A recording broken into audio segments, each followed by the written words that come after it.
자, 여러분, 이제 두 번째 영상에서 지난 시간에 얘기했던 규모의 경제에 대해서 다시 한번 이야기해 보도록 하겠습니다. 자, 1번. 자, 이 첫 번째 사진을 보면서 또 봅시다.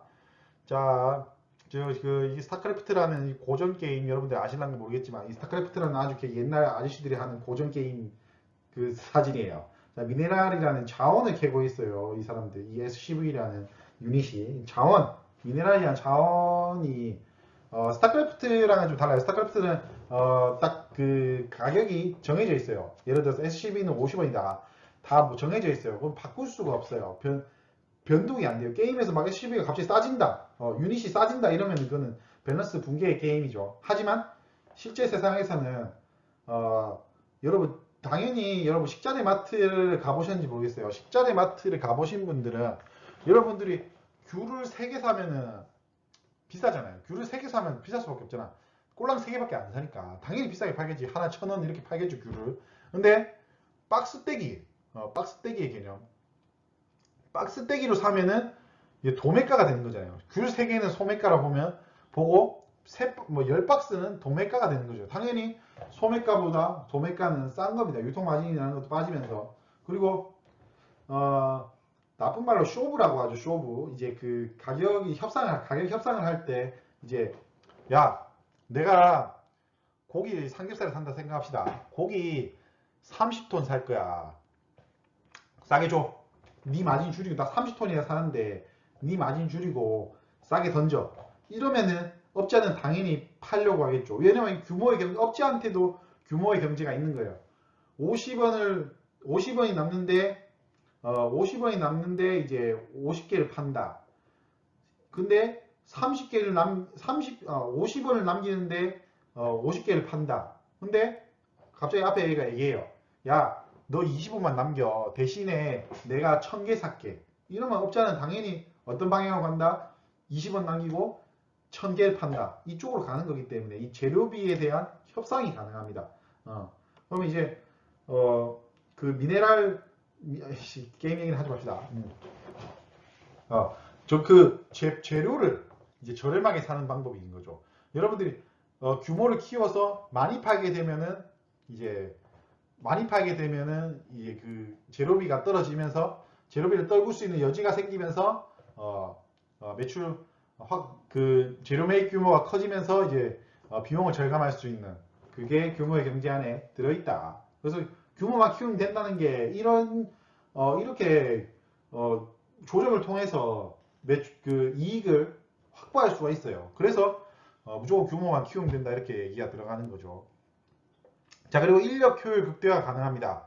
자, 인력 효율은 자, 여러분 3명이 필요해요. 이 일을 하는데 3명이 필요한데 이 일을 하는데 2.5명이 필요해요. 이 수학적으로 계산합시다. 2.5명이 필요한데 여러분 2.5명에서 2명을 뽑으면은 일이 안 돼요. 왜냐면 0.5가 모자라니까 일이 안 되는 거예요. 그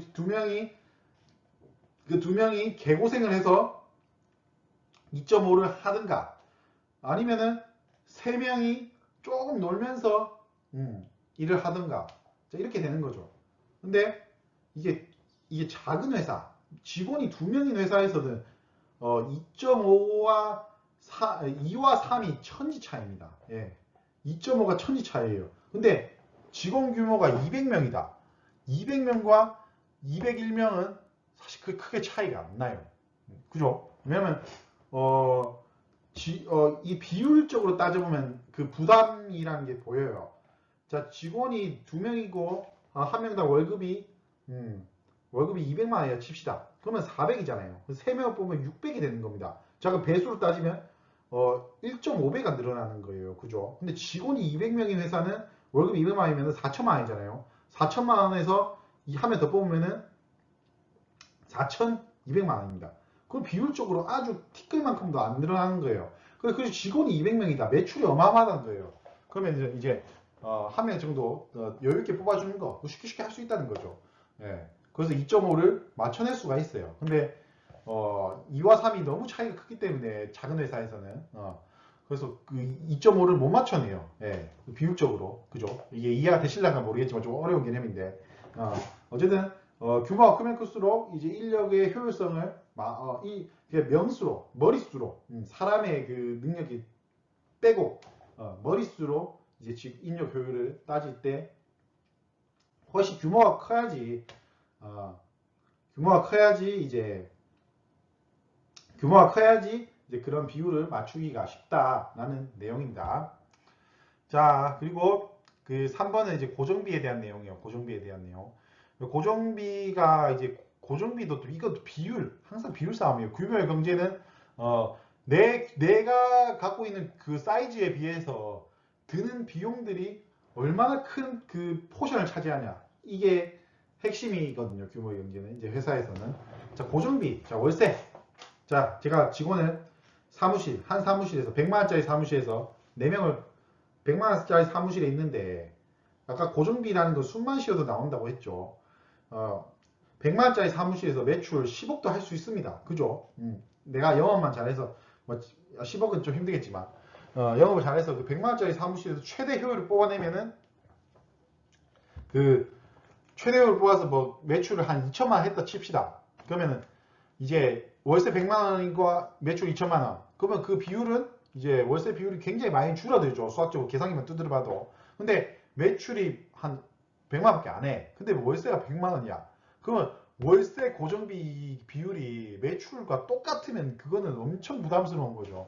그러니까 내 매출, 내가 판매하는 양을 확 늘려서 그 고정비 월세나 뭐 인건비나 이런 그거에 대한 비율을 다 낮춰버리는 거예요. 매출 10억에서 월세 100만 원. 껌인 거죠, 껌, 진짜. 그럼 돈도 아닌 거죠, 사실. 돈은 아닌 건 아니고, 그냥 아주 미세한 돈이다. 그냥, 그냥 나간지도 모르는, 그냥 파리 같은 돈이다. 이렇게 보시면 되는 거니까. 여러분, 매출 규모를 늘려놓으면, 이게 그, 고정비는 껌 같은 거다. 이렇게 간단하게 보시면 될 것 같아요. 쉽게 생각합시다. 너무 이번에 좀 어렵게 설명한 것 같아요. 넘어갑시다. 그래서. 이제 그런 이제 그 손익분기점에 대한 내용은 끝나고 기업이 이제 어떤 생각으로 무슨 생각으로 초기 창업 스타트업이 어떤 생각으로 이제 가야 되는가 이제 마인드의 개념이죠. 그 처음에는 이제 비율이나 경제적인 그런 내용이었다면 이제 마인드적인 내용이에요. 마인드적인 심리 여러분들 생각 여러분 그 경제학 같은 경우는 그 아시잖아요. 그 여러분들이 그 생각하는 그 모델이 이제 그 모델 안에서 사람들이 노잖아요. 이콘이라고 하죠. 그 이콘들은 결국에는 가상에 세팅된 사람들입니다. 세팅된 사람들인데 근데 현실의 세계는 결국 너무 그 스타트업 경우에는 특히 스타트업은 툭 치면 확 쓸려가는 그런 거기 때문에 확 변해요. 모든 것들이. 그래서 그런 법칙들이 많이 적용이 되지 않습니다. 예, 그래서 어떤 그 법칙에 최대한 영향을 안 받는 쪽으로 가는 걸 그러니까 목표로 하는데 그게 롱런이에요. 길게 가야지 그 안에서 기회를 창출해내고 그 안에서 내가 갖고 있는 것을 가다듬어서 좀 더 아이템을 매끄럽게 잘 깎아내고 자 그리고 그 확률의 측면이에요. 확률의 측면. 롱런 안에서 드는 확률. 아까 기회 얘기를 계속했죠. 인간이 사는데 3번의 기회가 온다라는 말이 있지 않습니까? 그것도 3번의 기회가 오려면 또 오래 살아야 돼요. 오래 살아야지 내한테 나란 인간에게 기회가 오는 거니까요. 그러니까 결국에는 회사도 살아있으면은 어떤 사람을 만난다든지 어떤 파트너를 만난다든지 아니면 어떤 투자를 받아서 성장한다든지 계속 살아있어요. 손익분기점을 맞춰내고 롱런을 하는 쪽으로 무조건 생각을 해줘야지 그 기업이 올바른 방향으로 가고 있다는 거죠. 그러니까 막 1번 선택지 일확천금인데 하이리스크 2번 선택지 이윤은 적게 벌지만 그래도 내가 계속 회사를 유지할 수 있는데 도움이 되는 것 그러면은 1번을 많이 선택할 거예요 아마. 1번은 유혹이거든요. 유혹. 야 이리 와 단 것. 여러분 몸에 단 것은 좋지가 않습니다. 뭐 쉽게 생각하면은 이게 1억 천금이라는 굉장히 단 꿈이에요. 단 꿈에는 근데 무조건 독이 숨어 있어요. 근데 내가 생각을 롱런을 한다. 롱런을 해야지 기회를 벌 수 있는 확률이 높고 그리고 그 안에서 내 아이템이 가다듬어지면서 소비자에게 어필할 수 있는 여지가 늘어난다. 자, 이렇게 생각하는 사람들은 이 단 것을 배제하게 되죠. 오래 살아있으면 건강을 위해서 단 거 먹지 않아야 된다. 일확천금은 내가 지금 받아들일 수 있는 부분이 아니다. 빼고 딱 들어가는 것. 이게 롱런을 목표로 하는 회사의 이제 마인드 상태라고 보시면 돼요. 자, 결국에는 롱런을 목표로 무조건 의사결정을 해야 된다. 의사결정의 핵심, 제일 큰 거는 높은 경제적 이익도 아니고 무조건 회사가 오래오래 갈 수 있느냐, 마느냐. 이 개념, 이 오래 갈 수 있는 롱런의 롱런의 시각에서 결정을 내려야 되는 거지. 이윤적인 부분보다는요. 그러니까 그렇게 생각을 계속 머릿속에 하고 가야 된다는 겁니다. 자, 아까 처음에 얘기했던 그 롱런을 위한 확률 중대는 자 이런 거예요. 여러분 배그 아시죠? 배그 게임 나 너무 이런 게임 얘기만 하니까 너무 게임 중독자 같은데 배그에서도 치킨 먹으려면은 치킨을 먹을 수 있는 그 게임에서 이긴 그 배그에서 이제 그 제 최후의 1인을 치킨 먹었다 하거든요. 왜 치킨 먹었다고 하는 거죠? 모르겠지만 치킨을 먹기 위해서는 계속 살아있어야 돼요. 죽으면 치킨의 기회는 날아가는 겁니다. 생존을 해야지 치킨을 먹을 수 있는 거기 때문에 치킨 먹는다니까 뭐 이해를 못 하시는 분도 있겠네. 뭐 요새는 워낙 이 치킨 먹는다 이게 밈이기 때문에 뭐 다 아시겠죠.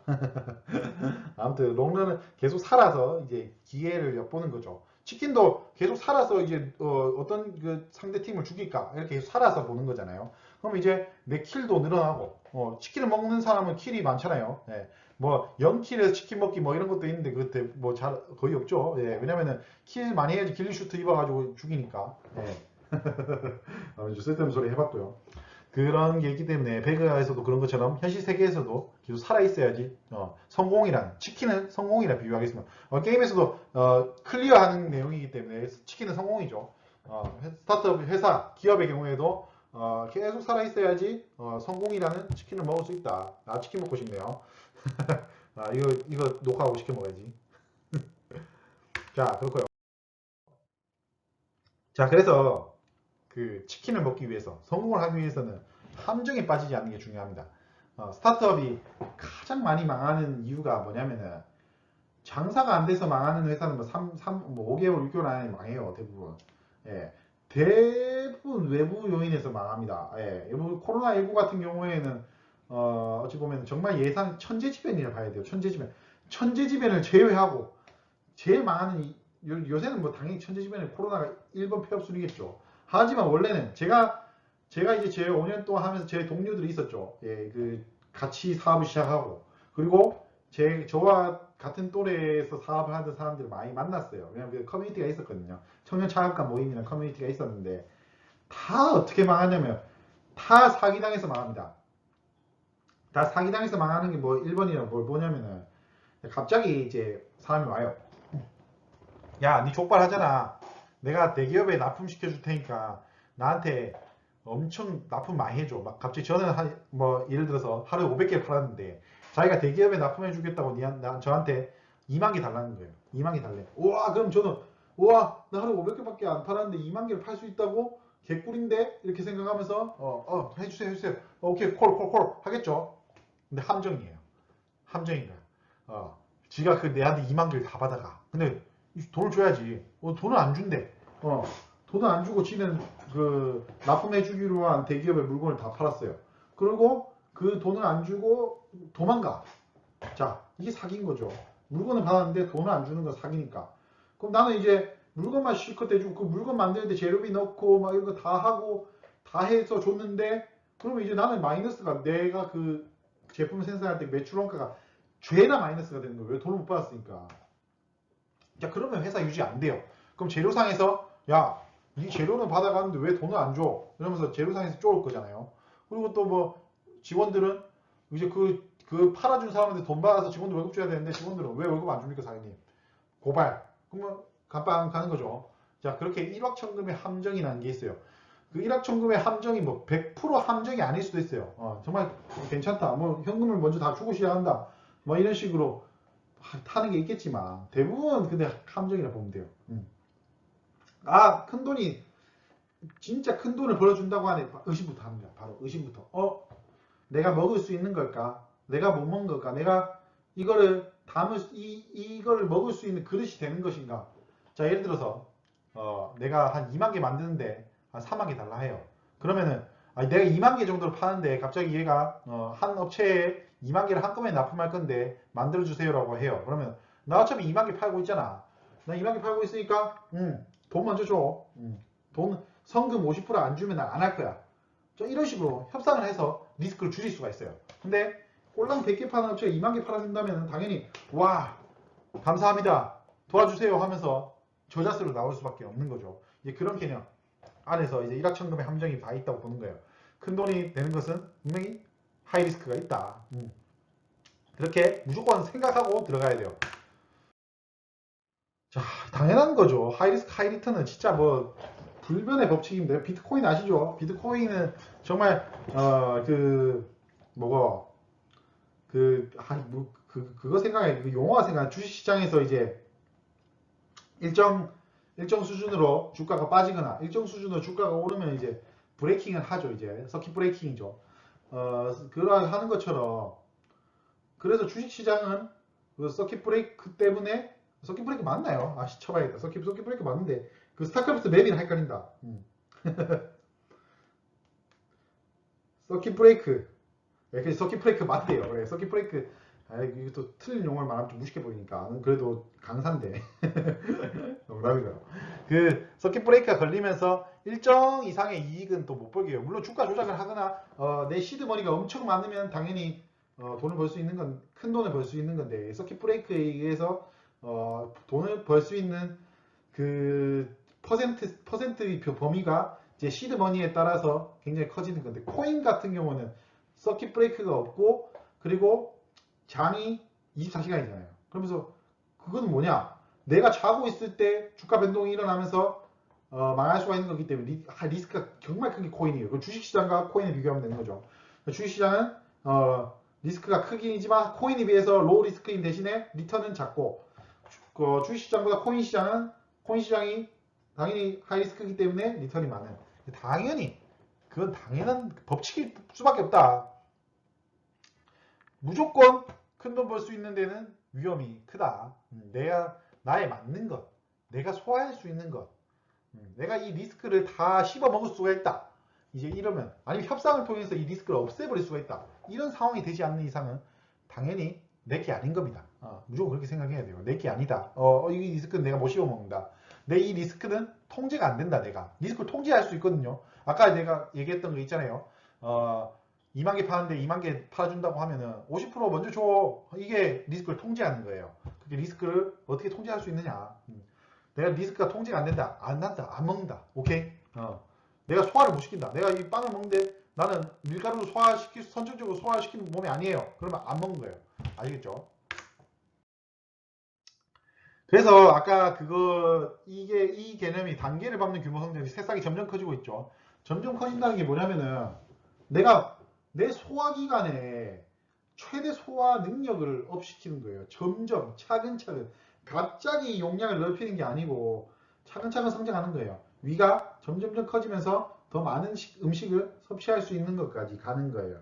자, 그러면 이제 내가 이제 새싹 때는 리스크 통제가 이만큼 됐다면 내가 삼성전자까지 커지면 이제 리스크 통제가 훨씬 잘 되는 거죠. 그 리스크를 통제할 수 있는 인력도 있고 왜 빨개졌어?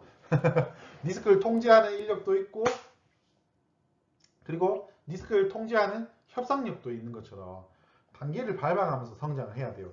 그래서 급성장이라는 건 없다라고 생각하시면 이제 롱런을 할 때 굉장히 유리합니다. 급성장의 안에는 그 안에 함정이 분명히 존재하거든요. 함정이 있다. 이제 핫스톤이나 그 유효한 카드 아시죠? 함정 카드 발동. 예, 함정 카드 발동돼요. 무조건. 없는 건 없어. 라고 생각해야 돼요. 로또 복권은 없다. 그걸 있다고 생각하는 순간 여러분들은 유혹에 넘어가면서 여러분들이 열심히 갈고 닦은 아이템 한순간에 무너집니다. 아시겠죠?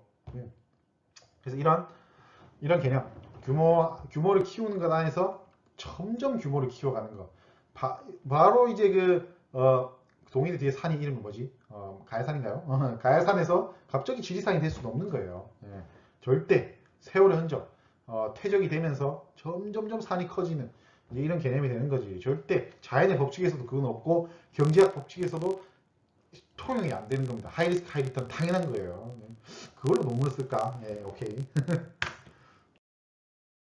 점점 다듬어지는 거예요. 점점, 점점. 자, 조각을 합니다. 여러분, 조각을 하는데, 이게 저도 조각을 해요. 조각을 하는데, 내가 빨리 깎겠다고 큰 망치 들고 와서 딱 깨져요. 네, 회사가 똑같습니다. 기업도 점점 깎아가는, 점점 부족한 부분을 이제 찰흙을 붙인다고 하면 부족한 부분 붙이고, 부족한 부분 또 입술은 붙이고, 내가 자금 여력이 없다 하면 이제, 괜찮은 대출도 종류가 있어요. 대출도 이제 위험한 대출과 굉장히 위험하지 않은 리스크가 작은 대출인데 리스크가 작은 대출을 끌고 와서 내가 부족한 부분을 메꿔놓고 이게 그걸 깎는다고 표현하는 거예요. 그게 차근차근 세월아 깎아 나가는 거예요. 내가 무너지지 않는 선에서 조각가 죽지 않는 선에서 조각을 열심히 천천히 깎아 나가는 그런 개념. 그게 점점 다듬어지는 거예요. 확 해가지고 이게 깨지는 게 아닌 점점 모양새를 갖춰가는 그러니까 청년 창업이 유리하다는 게 뭐냐면은 이걸 천천히 깎을 수 있는 시간적 여유가 있다는 거예요. 왜냐면 여러분들이 뭐 결혼을 했거나 여러분들이 나이가 있으면 빨리빨리 깎아서 빨리빨리 만들어내야 돼요. 근데 그런 게 없어요. 빨리빨리 깎아내면 깨진다 했죠. 근데 우리 같은 젊은 창업가들은 천천히 다듬어 갈 수가 있는 거기 때문에 청년 창업이 무조건 유리하다고 제가 얘기하는 거예요. 예. 물론 불리한 점도 있지만 유리한 점이 더 많다. 이게 이제 이런 개념, 롱런의 개념이 포함되어 있기 때문입니다. 자, 이제 기업의 그릇에 대해서 얘기할까? 계속 나온 개념이에요. 아까 계속 내가 먹을 수 없는 것은 먹지 말라. 내가 소화를 시킬 수 있는 그것, 그게 기업의 그릇이거든요. 그거를 이제 한마디로 표현하면 신용이에요. 신용. 자, 회사의 신용. 내 스타트업은 신용도가 낮아요. 은행에서도 스타트업은 신용도를 굉장히 무조건 낮은 점을 줍니다. 하지만 점점 회사가 커지면서 회사가 기틀을 갖춰가면서 이 신용이라는 게 커지면서 왜냐면 매출이 또 좋고 건실한 기업은 신용이 좋잖아요. 그럼 대표 신용도 올라가고 그게 이제 기업의 그릇입니다. 그러면 이제 신용이 커지고 이제 그릇이 커지면 이제 협상 가능한 거죠. 야, 50% 먼저 줘. 은행에 가서도 야, 내 회사가 이렇게 잘 돌아가는데 돈 더 빌려줘. 더 내놔라 돈. 할 수 있는 거예요. 그러면 은행에서 예의 하면서 다 줘요. 근데 뭐만 회사 와가지고 야, 은행 돈 줘. 뭐라노 이 자식아 바로 나오는 거예요. 그런 개념인 거죠. 이제 그 기업의 그릇이 신용. 그러니까 그릇이 내가 큰 돈을 담으려면은 회사 그릇이 커야 돼요. 내가 그릇이 이만한데 큰 돈을 담는다.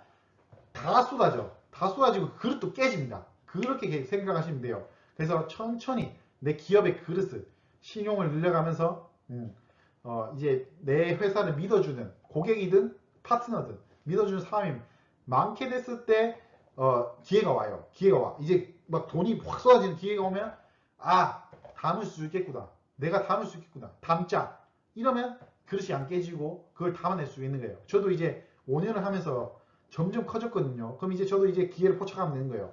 제가 초창기 때 엄청난 큰 기회를 받았어요. 하루에 매출 10억씩 나오는 그 기회를 받았는데 거기서 제가 적자를 2억을 냈습니다. 그렇게 많이 팔았는데 적자를 왜 2억이나 냈냐고.